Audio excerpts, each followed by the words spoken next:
another meeting. But I'm going to focus the camera on him, and we'll keep the door open for anybody else who arrives. Okay? Okay. Thank you. Hello. Okay. Hello. So, welcome everyone to the Region 4 Planning and Policy Council meeting, the first one of FY22, if you can believe it. My name is Kirby Fye. I'm with the departments. Thank you all for being patient this morning while we get things figured out with our virtual meetings. So as you see, we're meeting virtually per the Open Meetings Act. The council's just felt that, especially with the new variant going around, this would just be the safest option for everyone to continue to meet safely.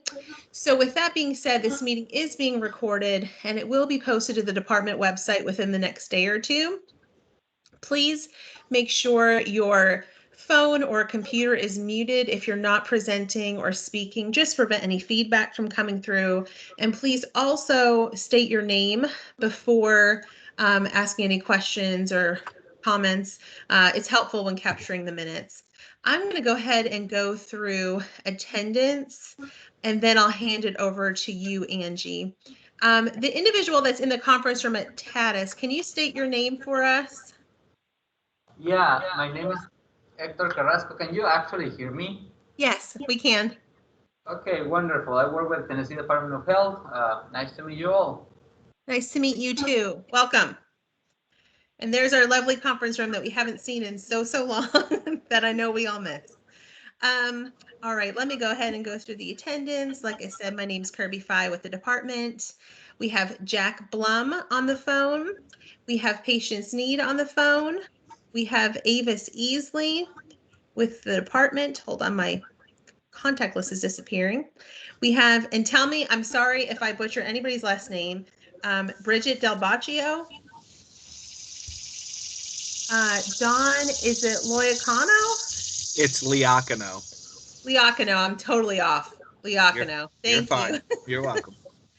Elliot Pinsley, Trevor Henderson, Jennifer Jones, Kristen Veloff with the department, Maria Wen, Maria Smith, Rama Muhammad, Robin Nobling, Susan Mee, Angie Thompson, Rusty Emerson, Wendy Sullivan, Jules Wilson, previously with the department. Let me see here.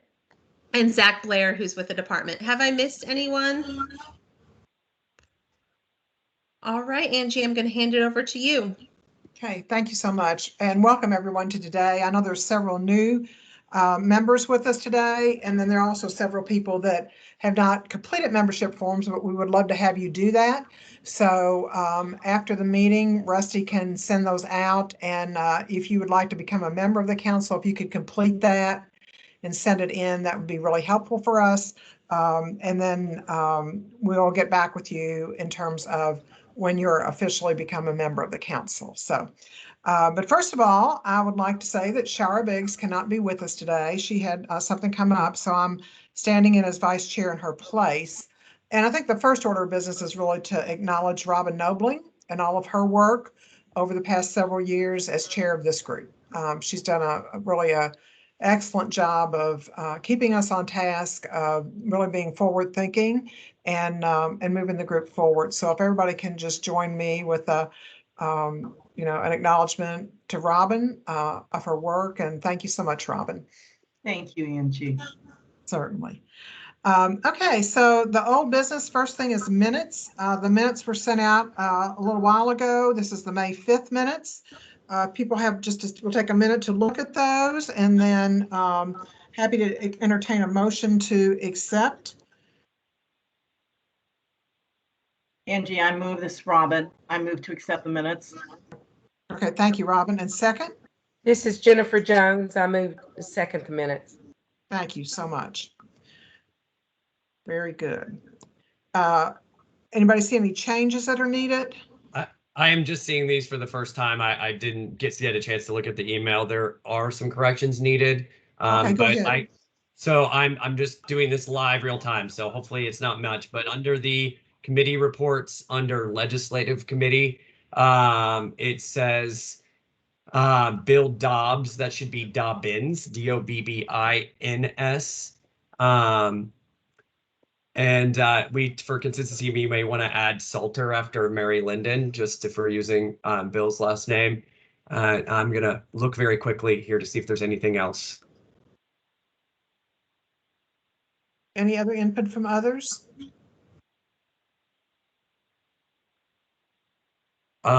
The third bullet under the legislative committee, it starts, this third one is due to recent change in block grant money. That's not quite accurate. It's a recent change in, we can just say federal policy. That's the simplest change. Okay. Actually, and after the comma, with grant funds now approved. So with grant funds. Apologies for all these details. No. Thank you, Elliot.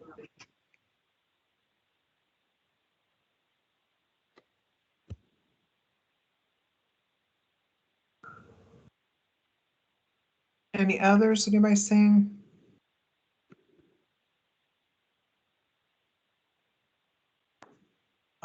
There's not I hate to even do this, but under new business, my first name is spelled with an extra T. That might just be a one-off because everywhere else it looks okay. It's in that first paragraph under new business. And again, I'm not really concerned about much else. So thank you very much. I'm sorry, Okay. Elliot, I keep giving you two T's. It's okay. You've done it. Everywhere else looks good. So it's hard. Almost everybody does it. So no worries. Thank you. Well then, can we accept these then with no change, with the stated changes, please? All in favor? Aye. Aye. Any opposed? Very good, thank you. So I would like to also just acknowledge the fact that in the time since our last meeting, we did talk about Shara Biggs becoming the chair. And she has been confirmed as chair of this group based on the voting that went on between meetings. So we have that. Next item on our agenda is a needs assessment review. There was the needs assessment information was sent out. And I think the key in this is that there were multiple needs that were seen by several regions. Let me just recap this really quickly, and then I want us to think about if there are other things that we would want to be thinking about or things that have come up since that time. So under the mental health, the need was to enhance children and youth crisis continuum. And just note that that was identified in 16, 17, 18, 19, and 20. So that's an ongoing need, obviously. Enhancing peer recovery and support services, increasing transitional housing, which was identified in both 2019 and 2020. Workforce development, which was identified in 2020. There was also the increase in school-based mental health education services and screenings that was identified in 20. In terms of substance abuse, the areas that were identified were increased recovery housing, which were identified in 2016, 17, 18, 19, and 20. So obviously an ongoing need. Increased funding or number of and access to residential and detox beds. Again, that has been noted to be a need from 2016 forward. Increase in prevention program for at-risk youth under substance abuse, which was identified in 17, 18, 19, 20. And then the workforce development, which was identified last year. And I believe there's a study group that's actually been convened around that. So that's just a summary of those needs. I would just like to ask the group, given kind of where we are with COVID-19 and with changes, to the landscape here, are there any other needs that we feel like we need to be thinking about now before we go forward with the agenda?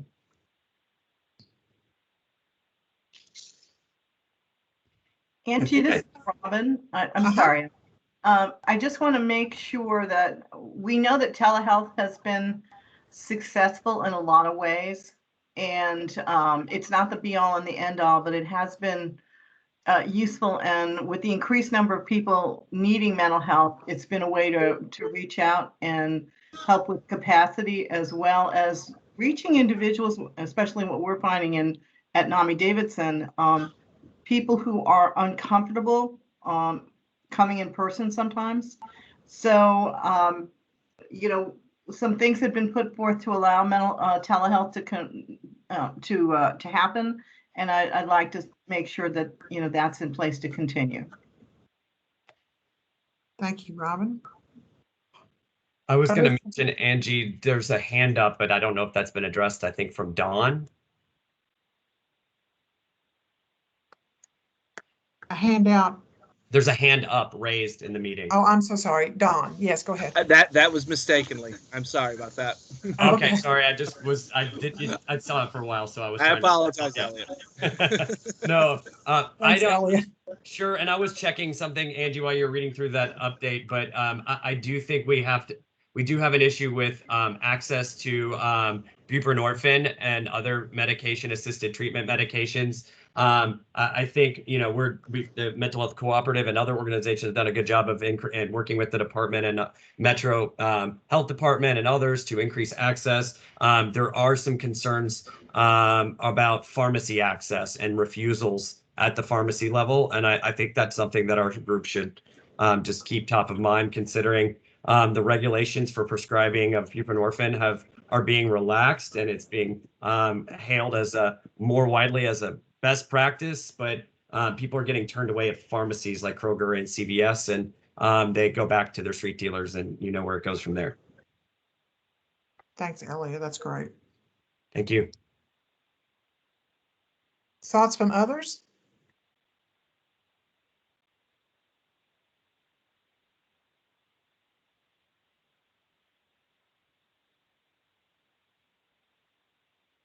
I would say with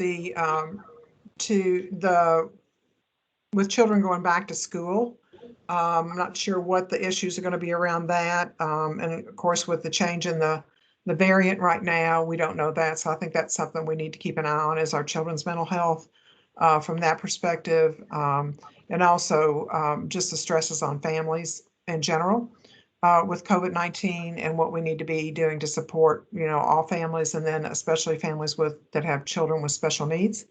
I think that's another area just to consider. Amen.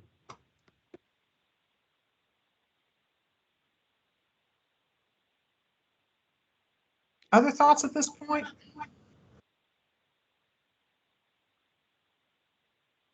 And I guess the other thing I would say is just the continued increase in overdoses would be the other thing to keep an eye on. Okay, this is going to be something that we look at as we talk each meeting. So this is a good start on a list. And as we know, we'll be doing our needs assessment again. For those who are new, the needs assessment is one of the primary charges of this group. And so we really want to keep that on the forefront on all of our agendas. So if there's no one else, we'll just go ahead and move on to Kirby for the TDM, the department's update. Sure, 1 second, let me pull this up.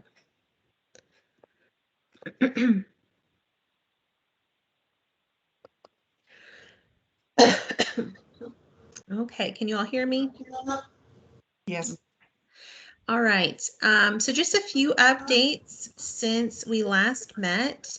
This first update, I'll be sending out an email in the next couple days or so about this, but I just wanted to put it on your radar. Please identify your region's key accomplishments achieved and challenges faced from July 1, 2020 through June 30th, 2021, and your region's future plans. Each year, a joint annual report is produced and delivered to the governor and state legislature to highlight accomplishments, challenges, and plans for the future.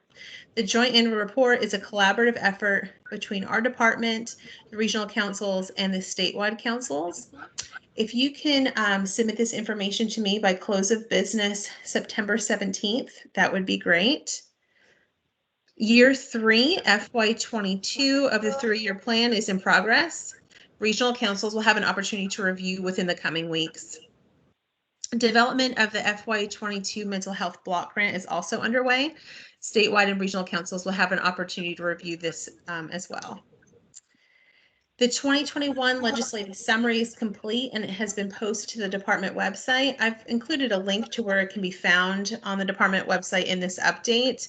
I'll let Zach Blair go into further detail about this in his presentation on the topic shortly. And lastly, the department is releasing a new certification for peer support specialists designed specifically for young adults with lived experience of mental health and/or substance use challenges. The Certified Young Adult Peer Support Specialist program is tailored to young adults in both design and language, with a target age range of 18 to 30 and a requirement of 1 year in recovery. The program includes a 1-week, 40-hour training session covering topics including responsibilities and expectations of the program, strategic sharing, youth empowerment, positive youth development, the ladder of youth voice, and trauma-informed care. Through this training, specialists will gain the knowledge needed to provide youth and young adult-friendly peer support services to people under the age of 30. Peers certified through the program are also required to complete service hours and continuing education to maintain their certification. This program joins the department's current offerings in peer certification, the Certified Peer Recovery Specialist, and the Certified Family Support Specialist. And I also have a link included that provides more information on this new program. And that's what I have.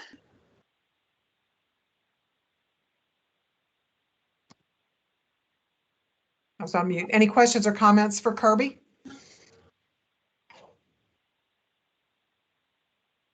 Okay, hearing none, then we'll move to the next, which are our TennCare MCO reports. And I'm not sure who is here, but let me just call. Well, first we'll start with AmeriGroup. We have a representative here to report on that.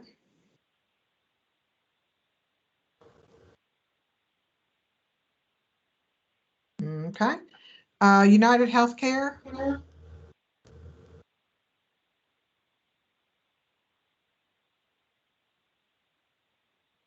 Okay. Blue Cross, Blue Care, I'm sorry, TCS. Okay, well, this is going to be, we'll have to find out what's going on, why those individuals weren't able to join us today. So the next thing we'll move to then is committee reports. Right now, we do not have a Children's Committee chair and are interested in filling that position. So there's not a report from that group at this point, but if anybody is interested, any of the new members or existing members in stepping up to be a chair for that committee, it's a very important committee. One whole section of the needs assessment is looks at actual children's needs as well as adult needs. So having discussion around that and having somebody to pull group members together to talk about that, that's a really important group. So if anybody would like to do that, you can let me know or Kirby know, and we will move forward with that. Next is the adult committee. Is Evelyn on today?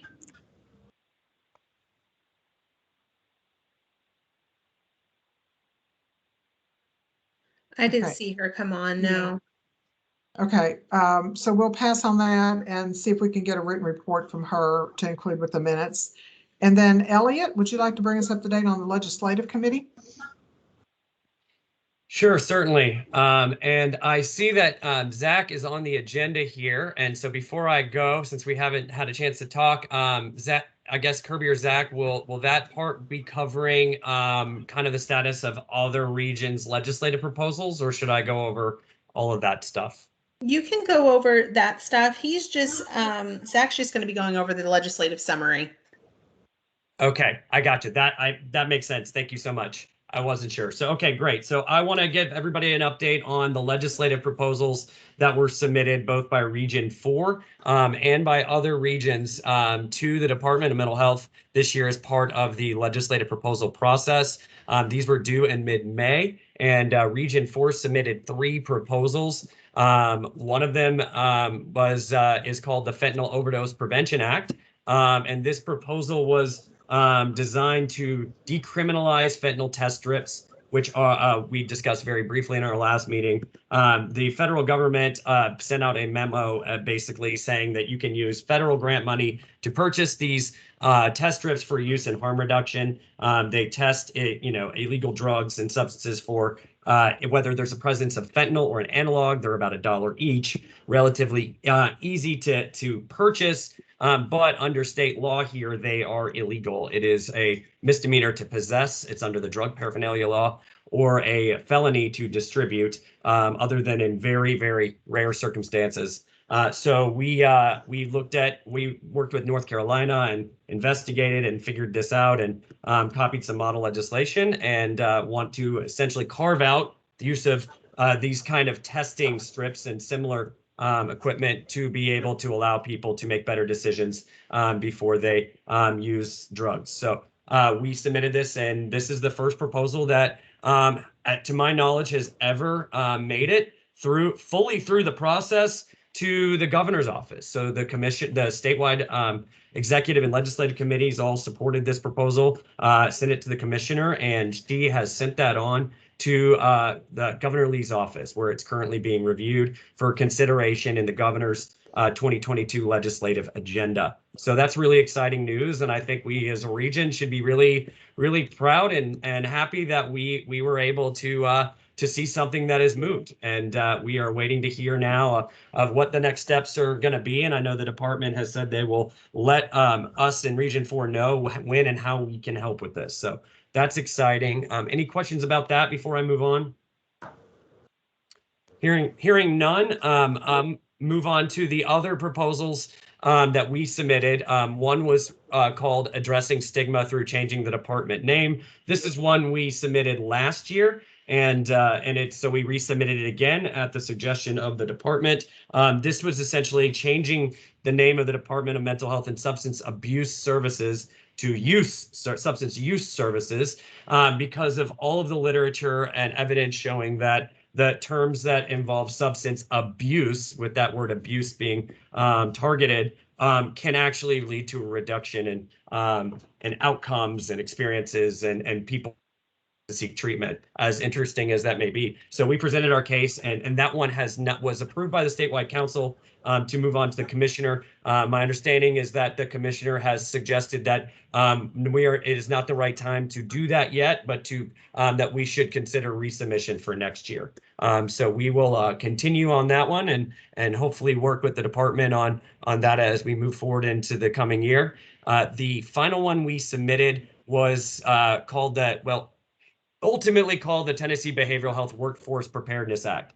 We in Region 4 submitted a proposal asking for a workforce development focused work group to be developed within the Planning and Policy Council that would allow participation from across regions. And that one was combined with a proposal from Region 2 at the request of the statewide legislative and executive committee. We put those together, and the Region 2 proposal was about a joint legislative study commission to look at our behavioral health workforce and looking out into the future and seeing what our needs are. So we submitted that, and the commissioner joined the most recent legislative and executive committee meeting, and wanted to let the group know that she has taken efforts, and I know others have they have established a work group that is co-hosted by both the Department of Mental Health and TennCare, where they are actively looking at that. I understand there's been 2 meetings, and I believe a third is coming up, and so that some recommendations can be made ahead of the coming budget year. So we're very excited to see what comes out of that. But the proposal was moved on to the commissioner, but she asked that we wait to see what happens from this work group, and we supported that. So that's the status of the Region 4 proposals. There were several others, but the ones that you all would be most interested in learning about is regarding, it was called, I believe, the Tennessee Behavioral Health Services Accessibility and Modernization Act. And this proposal started as trying to figure out how telehealth access could continue for peer support services, and expanded into, well, how can we continue that for other services that are grant funded through the Department of Mental Health, knowing that there has been legislation passed that allows insurance funded services to allow telehealth utilization for that. And I believe the response from the department to that one was, after it was moved on to the commissioner, was that we definitely see this concern and understand it, and that the department has said they will take a look at contracts to see where it might make sense to continue telehealth access, even though the executive orders around COVID-19 have expired. So that's the status of that one. And there was another one that's very related to our work each year in the needs assessment, which was discussed earlier. Region 2 put forward a proposal to, instead of having 4 needs, 2 each for substance use and mental health, to have each region report up to a total of 6 needs. And so I think that was widely supported among the statewide legislative and executive committees. It was sent on to the commissioner. It was not, well, I'm not sure if this one was sent on, but it was not determined to be a legislative proposal issue, more of a regulatory issue. And I understand that the commissioner said that the department will be happy to work with the Planning and Policy Council to discuss this and see how the needs assessment process can be expanded, if that makes sense. So that's my update. And if I misstated anything, Zach or Kirby, please let me know. So any questions about legislative proposals? Hearing none, there is just a few other quick things to make sure everybody is aware of. Wrapping up soon is some 988 planning efforts that's through the Department of Mental Health and hosted by TAMHO. They are planning for the launch of the new 988 number in 2022, which will be a dedicated 3-digit number for mental health crisis calls, suicide prevention related. And I know that group has been hard at work planning to make sure that Tennessee is very ready for when that line goes live across all telephone networks to make sure that folks can get served.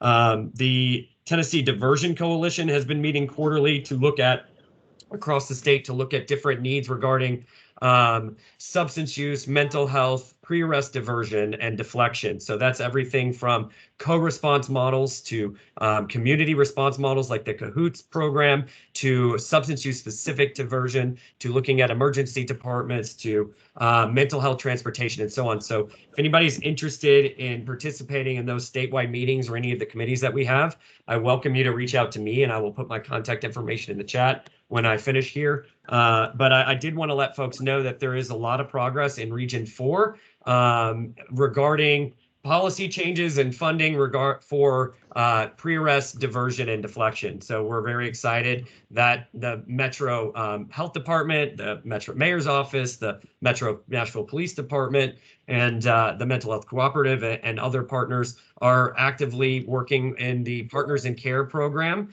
to talk. They're doing this co-response model where we have mental health clinicians wearing vests in cars, riding along with CIT trained police officers to try and do as much as we possibly can be done to pilot a promising service that will help deflect people out of arrest and hopefully avoid unnecessary use of force and keep everybody safe on all sides. That is being piloted in the North and Hermitage police precincts in Metro Nashville. And Inspector Imhoff is leading that effort from the police department's side. And he, if we are interested at some point, maybe after the first 6 months of data comes out, it might be a good opportunity to have him speak to this group. Might be something we'd be interested in. So something to consider. And I also want to let folks know that we're having some progress and working toward a CAHOOTS-based model. This is where you send out a mental health crisis worker as well as a medic or EMT to respond to calls where there's not a weapon or other clear element of danger or criminal charges involved, where calls come into 911 or to police non-emergency lines. And while that was not funded for this current year we're in, the police are very interested. The co-op is interested, other partners are, and I'm working to lead a group of people to go to a community responder conference in October. That's also open to individuals outside of community-based teams planning for specific efforts. But if anybody's interested in that information, let me know. But hopefully we'll see we're going to continue collaborating and seeing progress toward the Nashville HEALS model, the Health Engagement and Liaison Services, which would be our version of the CAHOOTS model. So I believe that's everything I wanted to share with this group. If there's any, that was a lot. Oh, the September 2nd at 1 p.m. on Zoom is the next legislative committee for the region. With that, are there any questions? Thank you so much. Thanks, Elliot. That was very, very helpful, very informative. I will move now to Zach Blair, who's going to give us the 2021 legislative summary. Zach? Good morning, everybody. I need to preemptively apologize. I had a tree come down in my yard during the storms on Saturday, so there are many chainsaws in my backyard going right now, and also that has caught the attention of my dog, as you can hear. So he is participating. I will do my best to keep him calmed down during the process, but I would appreciate your patience and bearing with me as we go through it. 1 second, please.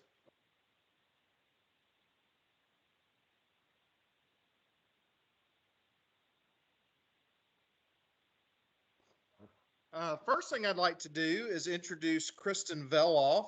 Kristen is our new Assistant Director of Legislation and Rules. She has just activated her video, so you can see her now. As you know, our department and the work that we do in the areas that we advocate for have gotten more and more attention. So we're really excited to have Kristen be part of our team, and to be able to have more coverage on the legislative team is something that we very much needed and are excited to have. Kristen and I worked at DCS together on their legislative team for a number of years, and most recently, Kristen's been at the Tennessee Board of Regents as the Assistant Vice Chancellor for Government Relations. So we're really excited and proud to have her on our team. Kristen, you can say hi and feel free to make your introduction. Thank you, Zach. Hello, everyone. I'm so excited to get to meet each of you, and I look forward to working with each of you. Please let me know how I can be of help. I'm here to kind of serve and basically help the department and the councils in any way that I can. So thank you so much. And thank you, Kristen. Like I said, we're excited to have her, and Kristen's going to be our main legislative contact for the legislative proposal process when it begins again next year. So you will be seeing emails from her in the next several months. It's hard to believe that we're already over halfway through 21. So it'll be just around the corner before we know it. I am sharing my screen. Kristen, will you nod if you can see it? Good. She's nodding.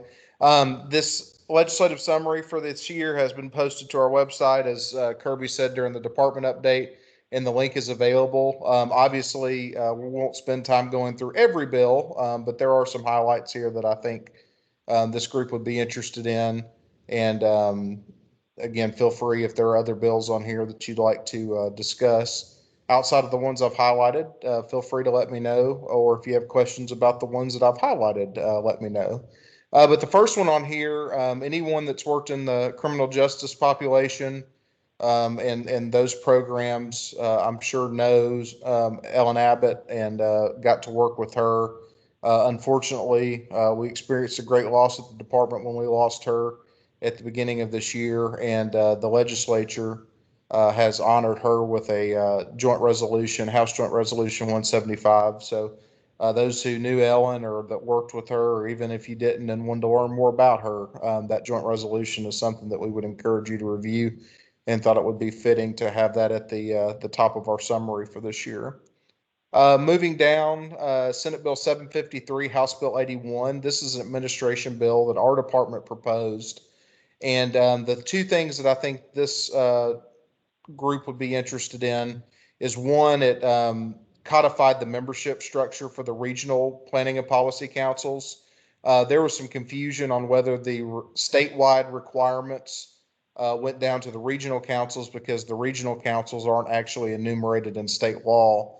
So what this does is it requires the councils to strive to ensure that at least a majority of members on the regional councils are former service recipients, current service recipients, or family members of service recipients.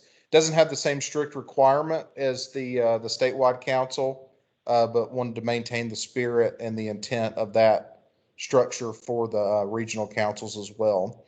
In addition to that provision, this bill also clarified the statute related to telehealth and telemedicine and made it abundantly clear that licensed alcohol and drug abuse counselors are authorized to provide telehealth and telemedicine services in the same way that other healthcare providers are. So that was something that was a little confusing after the big telehealth bill passed last year that we wanted to clarify. And now it is law and it has been clarified, thank goodness. The last bill on page 2, Senate Bill 739, House Bill 73. This is the bill that created the K-12 Mental Health Trust Fund. I'm sure many of you heard and saw a lot of the attention devoted to that during the legislative session. This was the piece of legislation that created the structure for the trust fund, the corpus with $225 million that grows on an annual basis, and then the other account that gets an initial 10% deposit of $25 million, and then the recurring proceeds that the trust generates will go in there to fund intervention, prevention, and other mental health services for K-12 students. Very, very excited and grateful that the governor and legislature decided to make that investment for services for kids in Tennessee. Moving on to page 4, Senate Bill 207, House Bill 215 was a pretty large piece of legislation related to recovery residences primarily. This puts some requirements on some recovery residences to become certified under a credentialing organization. It does not require licensure, but requires that credentialing in order to receive referrals from certain places. So I've told many folks that if you are in the recovery residence business or you offer that as a service as a provider, I would recommend reviewing this and make some determinations on what's required as a result. Senate Bill 558, House Bill 1132 establishes the Opioid Abatement Council and the associated fund that goes along with that. This allows the Attorney General to settle claims against opioid manufacturers and also sets out a way for the money that is received as a result of those settlements to be divided between the state and local governments and to make a determination on how those are spent for the purpose of abatement of the opioid crisis. So there will be more to come on that as those settlements begin to be finalized, but we're still kind of in a waiting period, waiting for that to be appointed and then also for those settlements to be finalized by the Attorney General and the state. Senate Bill 118, House Bill 490 creates the Medical Cannabis Commission. This does not legalize medical cannabis in Tennessee, but directs this new commission to provide a plan to the legislature in the event the federal government decides to reschedule marijuana from Schedule 1. It also did increase the THC limit for certain persons experiencing certain health issues and meeting other requirements from the 0.3 THC to 0.9. So that was a little movement on the cannabis side that you're seeing here. Senate Bill 1265, House Bill 508, at the top of page 5 here, authorizes unlicensed graduates and students of certain medical training programs to practice telehealth or telemedicine under the supervision of a licensed provider. Obviously, during COVID, the problem regarding students and graduates needing to get clinical hours was something that precipitated this change and allowed this bill specifically allows those students to be able to get those hours that they need for licensure through telehealth and telemedicine. Moving on to page 8, the first 2 bills on this page are what we refer to as sunset laws or extension bills. Every governmental entity, including the department and the statewide council, goes through a sunset review process that leads to an extension bill. And we were very grateful that the legislature extended both the department and the statewide council for 4 years out to June 30th of 2025. So beginning in 2024, we will go through that process again. And we appreciate the council's efforts in assisting with us getting a good review and being extended for another 4 years. Very proud of that partnership and proud of the result from that. Senate Bill 773, House Bill 779. This was a bill that the administration proposed to try to address any of the executive order provisions that departments needed to see as permanent changes. Most of the bill, or most of the provisions in this particular bill dealt with the Department of Labor, but the part that did pertain to our department and the mental health community was allowing transportation agents to receive electronic copies of certificates of need rather than having to obtain the hard copy. As you know, a lot of those evaluations and certificate of needs were completed virtually. And so an electronic copy was generated, and the state law prior to this bill required a hard copy to be received. So this just allows those transportation agents to receive an electronic copy, which we hope will make things a little easier. On to page 10, I've told every other region that we've talked about this summary with that I am certainly not an expert in criminal justice. And these are two bills that did a number of things related to criminal justice reform that the governor was interested in seeing. And the two bills are very comprehensive. And if you're in the criminal justice realm, I highly recommend reviewing these as well. But the first bill, Senate Bill 767, House Bill 784, is pertaining to alternatives to incarceration, trying to find. Excuse me for a second.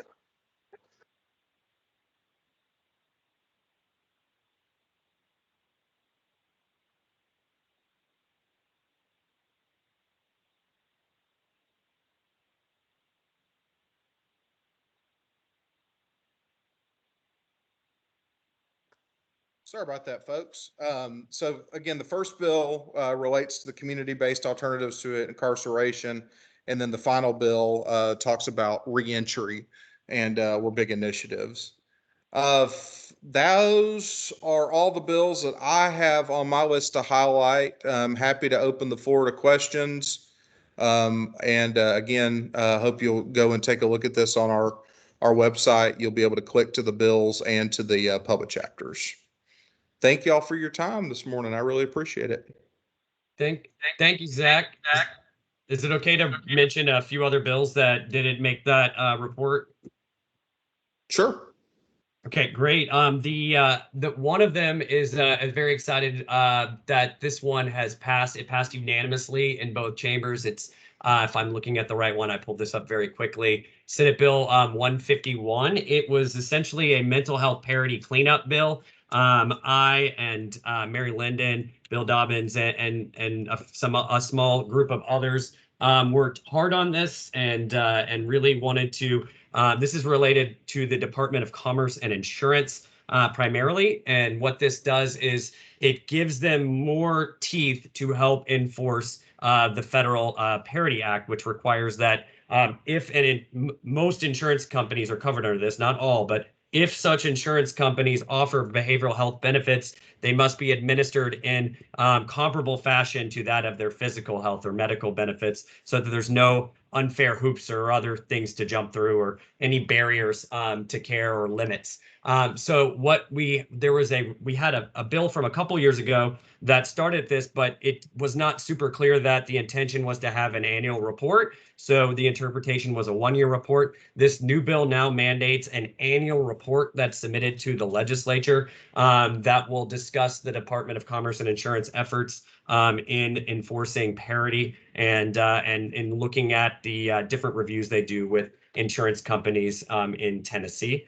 So I wanted to mention that one since that was a big victory for the mental health community. I'm not sure I forgot, I don't have the bill number up, but there was a bill, I believe that Tamho helped spearhead that's related to telehealth, and that passed. This was regarding audio only access to telehealth for care at community mental health centers.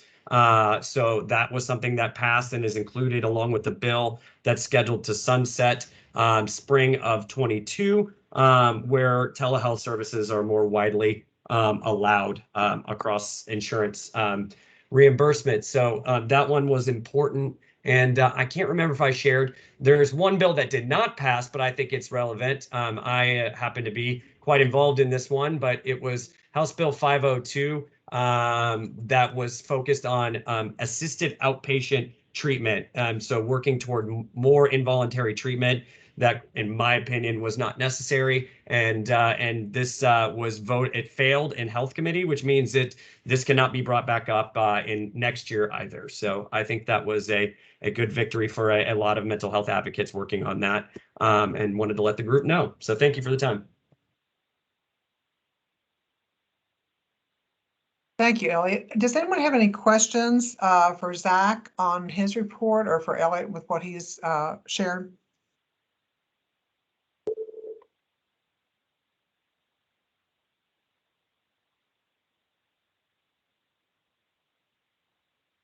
Okay, well, hearing none then, I think we can move. Thank you, Zach, for that, and hope your trees get taken down and your dog gets settled down. And thank y'all so much. I appreciate it. Appreciate it. Thank you. Okay, so the next piece on our agenda, it talks about meeting planning, member announcements, and adjournment. We're running a little ahead of the clock today on this, so I'd like to take some privilege and ask, we have so many folks that have joined the council that in another fashion we may have asked for more introductions from them. So Kirby, if it's acceptable, can we ask folks that are on the call to just give a short introduction of themselves so that the others on the call know who all is there and what the interests are? Yeah, absolutely. If you want to go through the list of new members, you can, or everybody, whatever you want to do. Sure. Let's just go through everybody. Do you have the list there? Can you see the screen or the I can't see everybody at once. If you scroll to the top, it looks like there's 2 people. Uh-huh. If you click on it, it should give you the participants on the side. Okay, Did it work? perfect. Thank you. Thank you. You're welcome. Yeah, so I think since we have new people and we have people that have been around, I think it'd be great if everyone could have an opportunity. So I'm going to start with a person. It's on the phone and the last 2 numbers are 41. Good morning. My name is Patience Need, and I am the Middle Tennessee Regional Advocate for the Tennessee Mental Health Consumers Association. Thank you, Patience. Avis? Hi, good morning, everyone. My name is Avis Easley. I am Director of Planning for the Department of Mental Health and Substance Abuse Services. And Kirby and I work together along with our admin assistant, and we assist with planning these meetings, coordinating, and making sure things stay on track. So it's a pleasure to meet everybody. We have a lot of folks joining today, and thanks for joining and spending some time with us this morning in the meeting. So thanks, Angie. Okay, thank you, Avis. Is it Dalmas Sanchez? Yes, Dalmi Sanchez. Hi, I am Dalmi Sanchez from Disability Rights Tennessee. We are the protection and advocacy agency for the state of Tennessee, and we have members of our agency in each of the regions, and I am here in Region 4. Good to be here. Thank you. Bridget Tabacchio?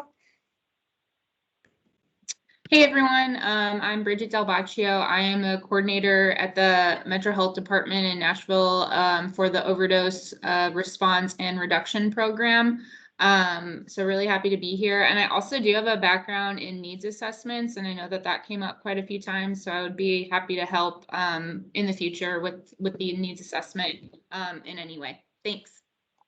Thanks, Bridget. That's great. Don?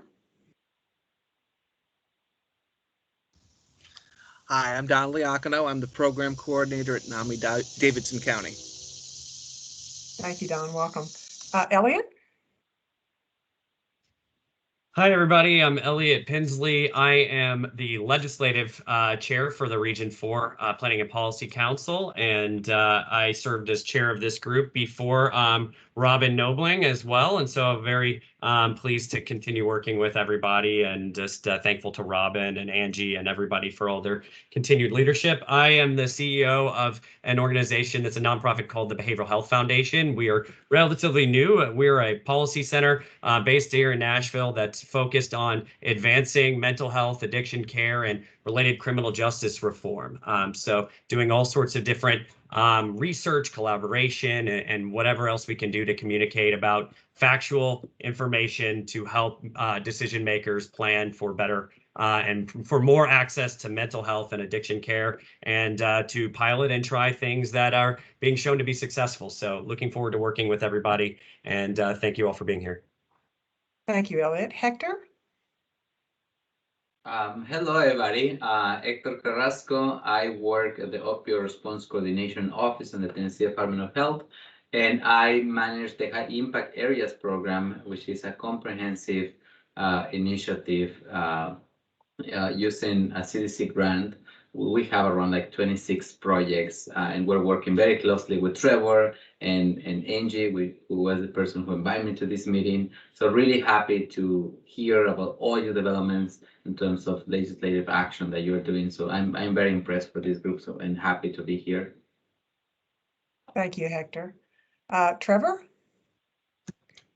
Hey everyone, this is Trevor. I am the director of the Opioid and Overdose Response and Reduction Program with the Metro Health Department.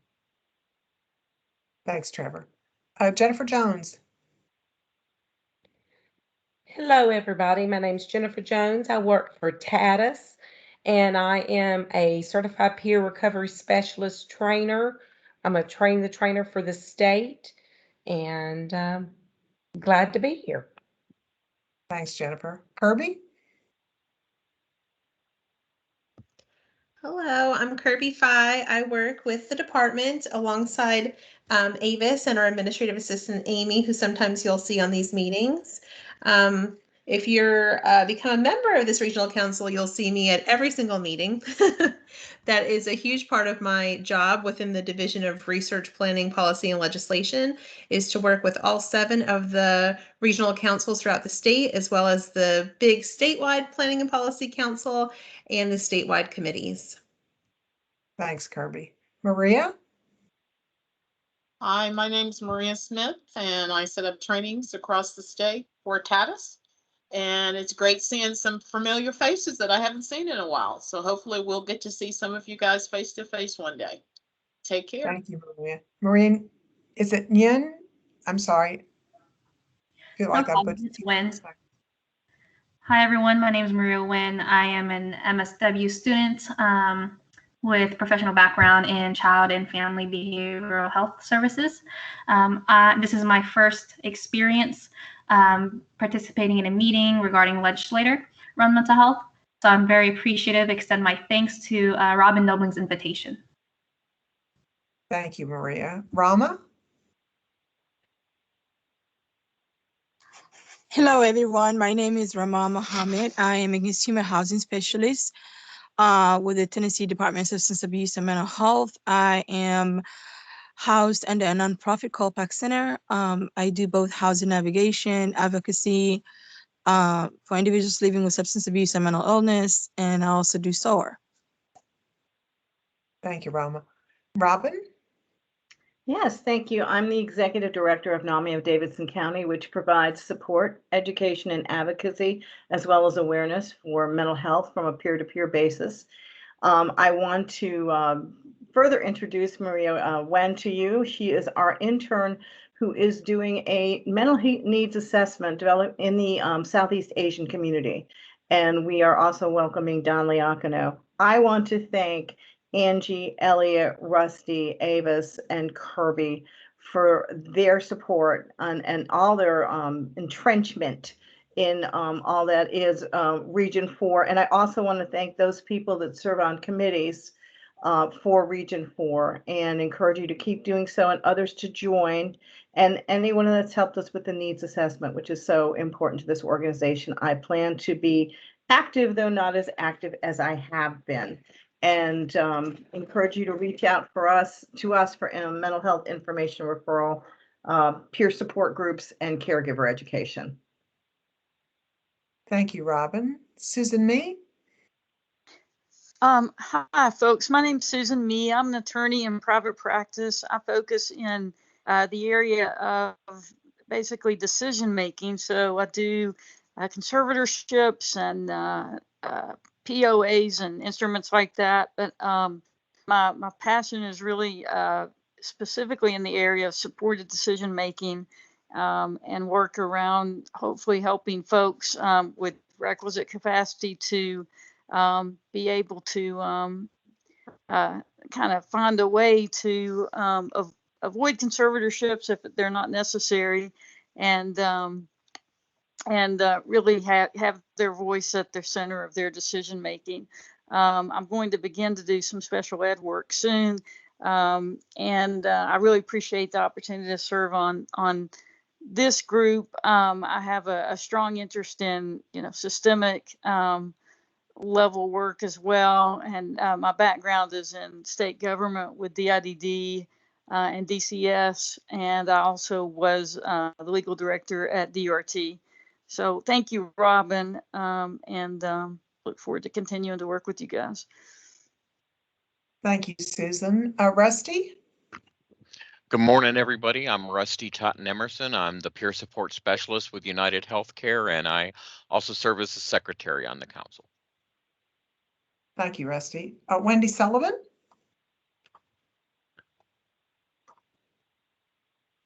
Sorry, I had to unmute. I'm Wendy Sullivan. I'm the Middle Tennessee Regional Coordinator and our Helpline Coordinator at NAMI, Tennessee. Thank you, Wendy. Jules Wilson? Hi, y'all. I'm Jules Wilson. I am with the Metro Nashville Public Health. I am the Community Mental Health Systems Improvement Coordinator. And I also help with the Behavioral Health and Wellness Advisory Council. Sorry, one of my first times saying my full title. I am previously worked with the Department of Mental Health and Substance Abuse Services. Thank you, Jules. Jules has been here since July 26th. We're so excited to have her.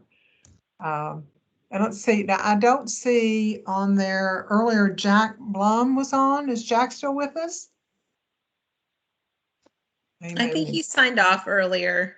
Okay, very good. Okay, and just as a final, I'm Angie Thompson. I'm Director of Behavioral Health and Wellness at the Metro Public Health Department. Have worked with the Planning and Policy Council for many, many years, and am honored to be able to be the vice chair currently, and just really want to encourage all of you, whether you're new to the council or you've been working with the council for a while, to really find your place. Get yourself involved in a committee. There's so much work that needs to be done, and as I mentioned earlier, the needs assessment is one of our primary responsibilities. And that work will really begin in earnest in November. This past year, 2 years ago, we used a consensus model and really worked to get everyone's voice at the table to be represented in the work and also in the recommendations that were done or were created. I think that worked really well. Last year, we had to do this virtually. And it was quite an experiment, and we learned a lot from it. So hopefully we can refine what we have learned for this year, in the event we do need to maintain in a virtual capacity, but hopefully we'll be able to do that work in person. It's a little easier to do that in person. Just to give you some context, part of what we do with that is we break into a group. We have people identify what their interests are, where they see need. Then we go through a prioritization process. After that, then we gather more data and provide that information to the department. We really work on this in terms of presenting proposal or presenting needs that we have the data to support. Sometimes we don't have data, that's okay, but it is helpful. The other thing is, you'll notice when I did the summary today, I mentioned that a number of the areas had been identified from 2016 forward. And that's a good thing too. I mean, number one, it needs to stay on people's radar that these are unmet needs. The other thing that the needs assessment will do for you as individuals or groups that are writing grants, it actually gives you documentation of what the community has said are needs. And a lot of times that's a piece that's very important for funders to look at. So we'll start that work in November. We'll finish it up typically by April. And so most of the work is done in the regional meetings. However, this year we'd really like to see the committees really do some more focused work on that to bring information as well. So that's the update on that. And then the next thing is just any member announcements. Anybody has any announcements they'd like to share? It'd be great. It can be about your programs. It can be about services, new people that are on your staff, just whatever you feel like would be helpful to the group. So I'll open it up for that. Hey, Angie, this is Robin over at NAMI Davidson. We are being very positively focused on next May, and we would like to announce that the NAMI Walks Greater Nashville will be held on the National Walk Day for NAMI Walks on May 21st in Shelby Park next year. Fingers crossed. Know you'd all love to be able to get outside and do something together. So just putting the word out there. We're going to be starting our sponsorships and other things earlier this year, and just wanting to let everybody know that we're hoping to be back. Thanks, Robin. Others?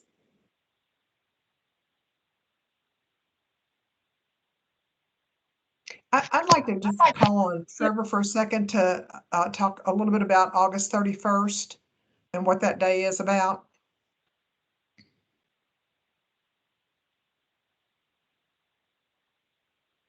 Is Trevor still with us? Yeah. Trevor, are you there? Okay. All right, we could get information out to the group. August 31st is when we're really looking at addiction awareness. And there's not anything specific planned to talk about at this point, but just to let folks know that that is a day that is a focus. And so if your organizations might want to do some special project or have some special awareness events, that's important. And so just to put that out there just for information. Others?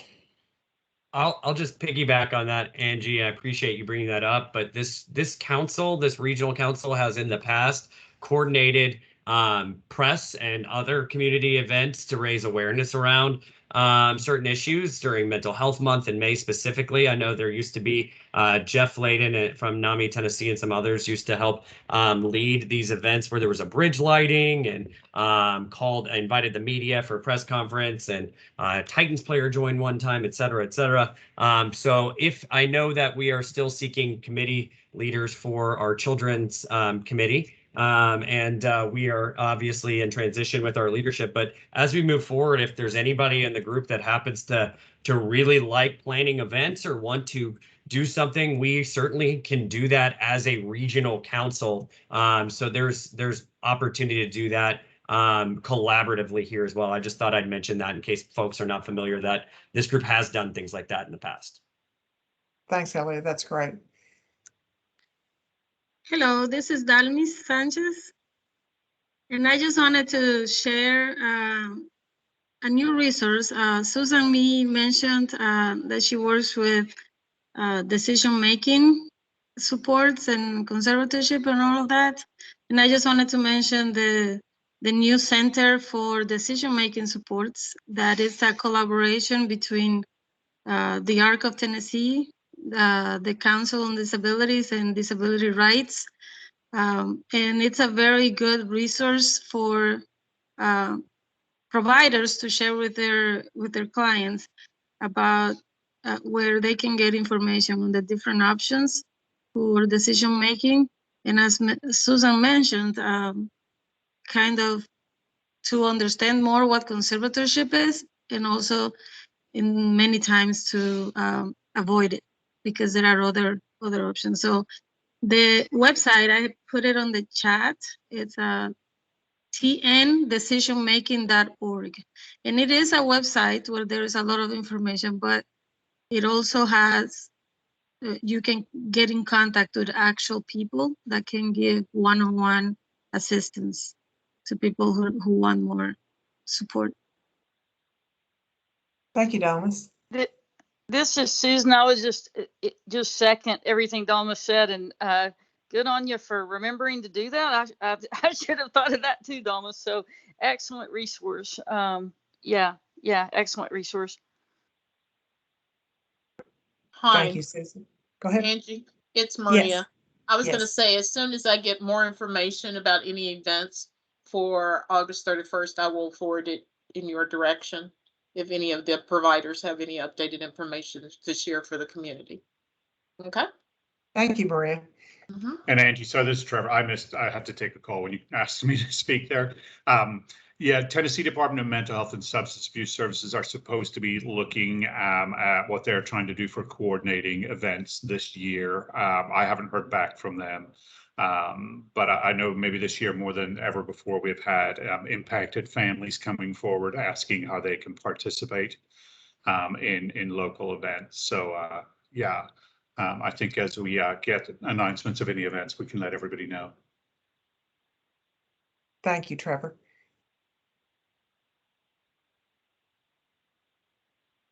Any others? No, but I was going to add a comment. Recently, as I was driving through the wonderful traffic of Nashville, came across an 18-wheeler that was advertising about overdose awareness on his truck. So he had the purple ribbon on his cab, and he was advertising, apparently lost a family member. So we do have people who are going across the United States who are trying to make people aware of overdose awareness as well. Very good. Thank you, Maria. Actually, sorry, go ahead. No, go ahead. You're fine. I was just going to mention that there isn't this, since we still have the time, it's international, but there's something called the Rome Consensus 2.0, and I can pull a link here. But for those who are interested in more humanitarian drug policy, that is what that is all about. It started out of folks involved with the Red Cross and Red Crescent Society in Rome, Italy. I am part of the coordinating group with the Rome Consensus. I joined a little bit late through an organization called the Police Treatment and Community Collaborative that we're a part of. And they're doing, trying to do some events to raise awareness as well and coordinate some international signings. So if any organization is interested or individuals in signing the Rome Consensus 2.0, you can read the statements in all sorts of languages. It's a statement that's just saying we are calling on governments around the world to develop and adopt more humanitarian drug policies, and they all fit within the goals of what we're doing in our council, really trying to focus on support, not punishment, doing things like community treatment instead of incarceration and so forth. So for those who may not be aware, I can share that information. Just thought I'd let folks know. And then lastly, there is the Tennessee Diversion Coalition that I mentioned earlier, which is a statewide group focused on all things pre-arrest diversion in our state. The next meeting, quarterly meeting, is October 28th at 1 p.m. My email is in the chat, so anybody interested in that or any of our various committees can let me know. And then this free Taking the Call Community Responder Conference for anybody who wants to learn more about Cahoots models, Denver Star program, and things that we're working on for the city of Nashville as well, and those kinds of things. It's completely free and virtual. There is two kinds of registration. One is for individuals, anybody's welcome, and then teams. That's what I was mentioning with the team registration that I'm working to coordinate for our community. So I will quickly try to get those links and share them in the chat before we close. Thank you. Thank you, Elliot. Any others? The last piece is really requests that to the group for needed services or supplies. You never know what somebody might be looking for, but this is just a good opportunity if an organization is looking for something, you know, you can just put it out there. And so we'll open that up for that now.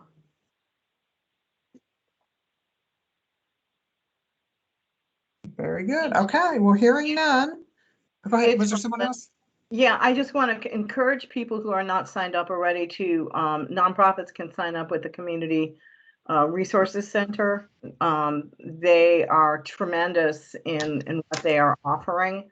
And that can be, you know, cleaning supplies for COVID. It can be diapers sometimes. It can just, you know, a little bit of PPE, and just a great thing to be included in on. So that is the Community Resource Center in Nashville. Thank you, Robin. Any others? Okay, well, hearing none, just want to remind everybody that our next meeting is November 3rd, same time, format to be determined. So you'll get more information on that. Again, encourage the committees to be meeting between now and then. A lot of work to be done in that regard. And so given that, can entertain a motion for adjournment. So moved. Thank you, Elliot. Second? Second, Robin. Robin, thank you. Okay, then I will adjourn by acclamation. And thank you all for being here today and all the great work you do. Bye. Thanks, Angie. Bye. Thank you. Thank you, everybody. Good to see you.